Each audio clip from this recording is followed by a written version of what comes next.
Why did artificial borders spark ethnic conflicts after decolonization? Imagine waking up in a new country, only to find your community split into different states or thrown into unfamiliar borders. That's what happened after many nations gained independence from colonial powers. These borders were not drawn with the people's lives in mind. Instead, they focused on making administration easier for colonial rulers or securing geopolitical interests. Colonial powers often ignored the ethnic, cultural, and social realities of the regions they controlled. They drew lines that cut through traditional lands and communities. For example, many ethnic groups found themselves divided across multiple new countries. This split disrupted their social ties and traditional ways of life. Pastoralist communities that depended on shared grazing lands could no longer move freely.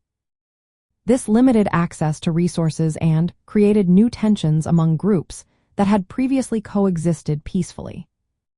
Another reason these borders caused conflicts was the way colonial rulers used divide-and-rule tactics. They favored certain groups over others to maintain control.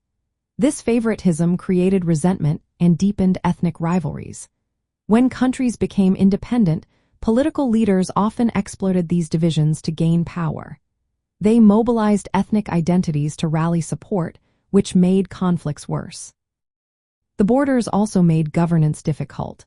Many new states inherited borders that combined groups with very different political and economic interests. These artificial boundaries did not match the territories where people felt they belonged. As a result, there were struggles over political representation and control of resources. These disputes fueled ethnic tensions and sometimes led to violence. Furthermore, these borders left many countries vulnerable to outside influence. Newly independent states often lacked the strength to manage fragmented populations or contested territories. This vulnerability sometimes led to prolonged instability and conflict. For example, in Rwanda, colonial racial classifications and border arrangements played a role in ethnic violence and genocide. In the end, artificial borders sparked conflicts because they divided communities that had lived together for generations.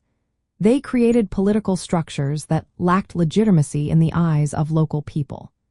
These borders institutionalized divisions and made it easier for ethnic tensions to turn into violence. Understanding this history helps us see how the legacy of colonial borders still influences many regions today, especially as countries try to rebuild and reshape their identities after the upheaval of the post-war world.